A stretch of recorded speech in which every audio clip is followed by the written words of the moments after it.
Stern has become such a wussified sycophant, he doesn't realize that telling Kamala that he'd vote for a wall is telling her that he knows she's as dumb as one.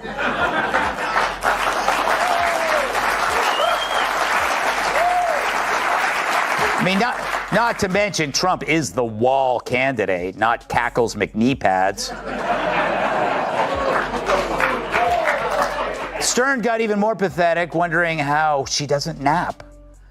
That brings me to Howard Stern and his interview of Kamala Harris, where he put the cards on the table about how he was feeling, in particular about her latest media tour, which did not include Saturday Night Live, but she was lampooned on it a little. A lampoon may be too strong, but she was mocked, as they usually do, just to Republicans. Take a listen. Greg Gutfeld and Megyn Kelly just tore into Howard Stern's once legendary legacy like a wrecking crew with nothing to lose.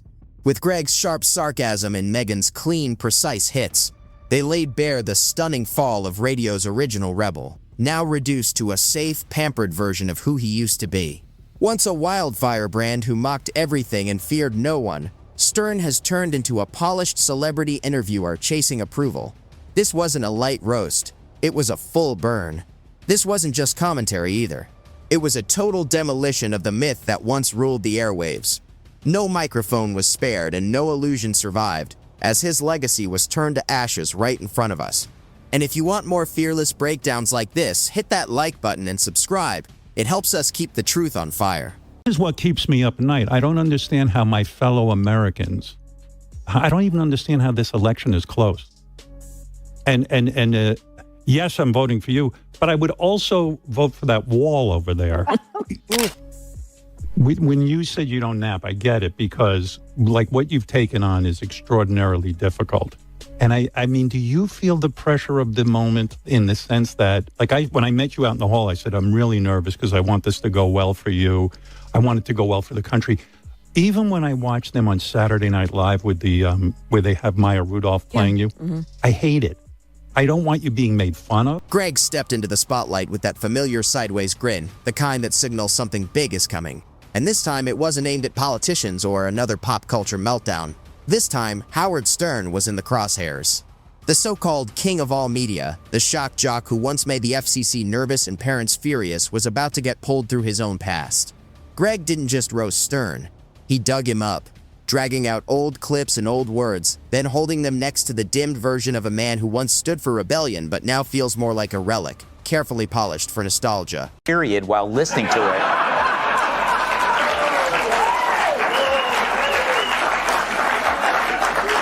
You should hear what keeps him up at night. Greg kicked things off by pointing out Howard Stern's jaw-dropping transformation. From the wild, foul-mouthed rebel of radio to a Botoxed, bathrobe-wearing version of an NPR host with a therapy podcast on the side. He joked that watching Stern now feels like finding out your favorite punk rocker retired to open a luxury spa in the Hamptons, serving organic tea and lectures about emotional balance. Greg laughed as he reminded everyone that Stern used to be the guy who mocked everything. Politicians, celebrities, and political correctness itself. Nothing was off limits back then. And now that fire doesn't roar anymore. It barely flickers. She also appeared on Howard Stern, where he said he'd even vote for a wall over Trump. Harris replied, I'm not a wall, but I am plastered. Now he's sipping green juice and apologizing for the very jokes that built his career. Greg said Stern didn't just sell out, he sold everything. The booth, the mic, the headphones, and even his backbone for good measure. He compared the old Stern to a wrecking ball and the new Stern to a carefully rehearsed dancer who only moves after checking with lawyers. Greg couldn't help but laugh at the irony of Stern now preaching tolerance and self-growth, all while sitting on decades of shock radio chaos that would make today's Howard look like he's ready to sue his own past. But it is incredibly brave to take this stance after you've made $300, $400 million not being woke, right? Loving Donald Trump, exploiting the mentally ill, wearing blackface. Look at the crop of woke comics, whether it's Stern or Jimmy Kimmel, his BFF, Sarah Silverman, Joy Behar, Michael Ian Black. What do they all have in common? They wore blackface. And then they went woke. It's not a chicken or egg thing there. You know what order it came. Then Greg dove headfirst into the hypocrisy, calling out how Stern spent years branding himself as the fearless voice of truth, raw, real, and unfiltered. But the moment the Sirius XM checks cleared and a few celebrity friendships showed up, everything shifted. He became exactly what he used to mock, a pampered elite tucked behind layers of handlers and carefully rehearsed interviews. Greg said Stern went from punk rock to polished PR in record time, trading rebellion for reputation and edge for ego. Bologna slices at strippers' butts. With accuracy, I might add. Now he's worried the possible leader of the free world can't handle his verbal foot rub. I wonder if he used to get this nervous for the strippers before he'd spank them on their bare asses with a dead fish. Greg went after how Stern, once allergic to Hollywood fake energy, now rolls out the red carpet for A-listers and pampers their egos like a luxury concierge. It's no longer raw radio. It's a glossy PR playground where actors show up to be worshipped, and Stern nods along like a therapist chasing 5-star reviews. Greg painted Stern's studio as a haunted mansion of fading relevance, dimly lit and soaked in melancholy, with a voice that now sells comfort instead of chaos. He said Howard didn't just age, he fossilized, turning into a wax figure of his former self, preserved by nostalgia and way too much hair dye. The biggest twist was that his audience changed too. Greg joked that anyone who remembers Stern's wild 90s era must need saint-level patience to sit through his mellow monologues today. The self-proclaimed king of all media now spends more time lamenting society than shaking it up, and Greg found that irony both tragic and hilarious. Then, just as the dust settled, he handed things over to Megyn Kelly, the calm before the next storm. If Greg was the firecracker, Megyn was the scalpel, and Howard Stern was about to be dissected with precision and poise. Okay, I hope you had a good week. I did, and no thanks to Howard Stern. True, the New York Post reported that Stern hit a chic restaurant in NYC with a crew of A-listers, including Jimmy Kimmel, Jennifer Aniston, John Hamm, Justin Theroux, Jason Bateman. I was not invited. I guess because my first name doesn't begin with the letter J. Megyn opened with icy precision, saying Stern's fall from rebel to relic wasn't shocking, it was predictable. She said rebellion without conviction always collapses into compromise, and Howard Stern proved it. He wasn't brave, she argued, he was loud, and when the ratings stopped rewarding outrage, so did he. Megyn explained that Stern's so-called growth wasn't evolution, it was survival. A desperate move to keep his seat at the elite table while turning his back on the very audience that built him. The original Stern mocked conformity, the new one sells it like a self-help product. She tore apart his reinvention, saying nobody wanted a gentle, soul-searching Stern. People wanted honesty, fire, and edge. Instead, they got therapy sessions dressed up as interviews and soaked in fake enlightenment and celebrity approval. Megyn then skewered his sudden morality, reminding everyone that the man who once thrived on chaos now scolds others for being offensive, acting like his past never happened. She called it revisionism, not redemption. A sad rewrite of history, done with a highlighter in one hand and a Sharpie in the other.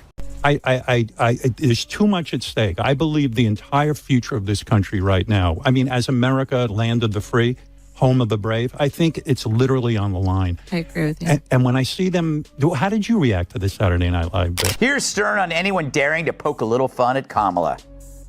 Even when I watch them on Saturday Night Live with the where they have Maya Rudolph playing you, I hate it. I don't want you being made fun of. Oh my God. There's too much at stake. I believe the entire future of this country right now, I mean, as America, land of the free, home of the brave, I think it's literally on the line. So a guy who's supposed to be funny for a living now claims her candidacy is too important to joke about. Megyn went straight for the irony, pointing out that Howard Stern, the man who once fought censorship, now hides behind political correctness like shiny new armor. She said he didn't just join the establishment, he got swallowed whole by it. The rebel who once mocked virtue signaling now leads the parade, proudly waving his own banner of approval. She compared the old Stern to a warring lion and the new one to a declawed house cat, purring for validation from the same people who once called him dangerous. He didn't evolve, he retreated, not for wisdom, but for acceptance. Then Megyn tore into his double life, the outsider who mingles with elites, living in a mansion while lecturing everyday Americans about empathy and growth. The man who once tore down walls of political correctness now builds fences around his privilege and calls it progress. She laughed, saying Stern treats his past like an ex he refuses to acknowledge, dodging decades of controversy as if his legacy were spotless. But there's no escaping it. The old Stern built the empire, and the new one is just renting the penthouse. She wasn't done. Megyn questioned how a man who once claimed to speak truth to power now spends his airtime agreeing with them. His voice, once fierce and unfiltered, now sounds like an audition for a CNN guest spot. The firebrand became background noise, and the rebellion he started forgot its leader. Well, I just saw it, actually, and it was funny. I am a huge fan of Maya Rudolph's. I think she put a lot of time into doing the piece and the character. Okay, so I do think it's interesting. He's very scared. A lot of I hear this from a lot of my Democrat friends. They're scared of Trump winning again. They're scared of Trump. Nothing in Stern's previous career that could withstand this modern witch hunt that he now embraces. So this is a form of restitution. Maybe he says, if I'm woke too, the crocodile will eat me last, but they always do eat. But I get it. He flipped from populist to elitist because now he's with elitists. He's living in the Hamptons. What would the Stern of now think of the Stern of before? Megyn's tone sharpened like a knife as she laid bare how Stern's show, once built to make people squirm and think, now avoids discomfort entirely. She said he's terrified of backlash, of criticism, of being labeled, or even of being slightly out of step with the elite crowd he's desperate to impress. Then came her knockout line. Howard Stern didn't grow, he shrank. He folded into comfort, money, and validation, while pretending he's still the fearless guy behind the mic. But that mic now comes with a built-in filter, stitched neatly into his multi-million-dollar contract. Greg jumped back in with a final jab, saying Stern's like a comedian who lost his punchline, but keeps insisting on telling the joke. Every broadcast feels like a plea for approval from a world that never asked him to be serious. Greg joked that Stern's future shows might look more like a retirement home radio hour. Guests lounging in robes, sipping tea, talking about their feelings, and forgetting they once knew how to entertain. The revolution he once led passed him by, leaving behind nothing but an echo. Soft, uncertain, trapped behind a golden mic that used to roar. Right after the Columbine massacre that the killers should have raped the students before killing them. Not that I like that Stern, but this pendulum swing from saying the most tasteless thing in the universe to putting your balls in a Tic Tac container. You gotta wonder what's going on here. It's striking that the king of the most misogynistic humor ever now turns into a breathless over a progressive, hopelessly shallow candidate. Megyn agreed, wrapping her critique in cold, hard truth. She said Howard Stern's tragedy wasn't that he evolved, it was that he traded his identity for a seat at the same table he once loved to flip for fun. He didn't find wisdom, he found silence. Not for peace, but for permission. Together, Greg and Megyn left the verdict hanging heavy. Relevance has an expiration date, and Stern might already be past his. Greg couldn't resist one final jab, circling the fallen legend like a vulture over fame's remains. He said the most entertaining part of Stern's story isn't his fall, it's that he doesn't even see it. He's trapped in a soundproof booth of delusion, still thinking he's the rebel outsider while the world watches him blend in with the very establishment he used to torch for sport. Greg painted him as a man who once sprinted toward controversy like a moth to a flame, now retreating from it like it's a bad review. He laughed, saying Stern once swung with brass knuckles. Now it's all soft gloves and emotional whispers. His show feels like comfort radio for retired rebels. Chai tea, self-reflection, and the soft hum of what used to be chaos. The king of all media, more like the Duke of Disclaimers. This is Stern's self-imposed penance for subjugating women to demoralizing stunts, capitalizing on desperate females thirsting for attention, even if it's from an oily paddle striking their bare asses. True, much of Stern's transformation is based mainly on a delusional hatred for Trump, but it's also coming from a bottomless hatred for himself and his past. Greg couldn't resist mocking how Stern now fills endless airtime with therapy talk, emotional epiphanies, and long-winded stories about his spiritual growth, always ending with how misunderstood he feels. Greg laughed and said, "It's not even a radio show anymore. It's an audiobook nobody asked for, narrated by a man desperately trying to stay relevant by echoing whatever's trending online." Then Megyn stepped in, cool and razor-sharp. "The real tragedy," she said, "is that Howard Stern once had the platform, the courage, and the power to question everything. And now, he questions nothing. He went from challenging the mob to chasing its approval, not out of belief, but out of fear of being forgotten." She pointed out that Stern built his empire on defiance, but now defines himself by how politely he can conform. The rebel became the rule follower, the provocateur turned preacher. She called him a living cautionary tale, a reminder that when rebellion is traded for comfort and authenticity for clout, all that remains is a hollow echo. Megyn added that Stern doesn't need to apologize for growing up, but pretending growth means erasing his past? That's not wisdom, it's cowardice. And for a man who built his career on brutal honesty, choosing validation over truth is the ultimate betrayal. Howard's simply redefining masculinity.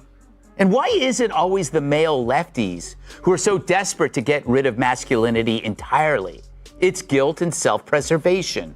Because scrape beneath the surface of any liberal male, and what do you find? A creep, terrified of his priggish past. Piggish past, I mean, not priggish. What is priggish? Greg nodded, wrapping it all up with his signature sting. Howard Stern didn't just leave the building, he rebuilt it into a shrine for his own reflection. He tore down the revel stage and replaced it with mirrors. Now, every show feels like a love letter to himself. The man who once vowed to tear down the system now polishes its trophies. That's the real tragedy, not that Stern changed, but that he forgot who he was. The shock jock became a sanctuary host. The provocateur turned pleaser. The voice of rebellion now whispers from behind velvet walls, lost in the comfort he once mocked. Greg said when the king stops leading the charge and starts begging for applause, the kingdom doesn't crumble, it just stops listening. And that silence, heavy and final, is louder than anything Howard Stern could ever scream into a mic.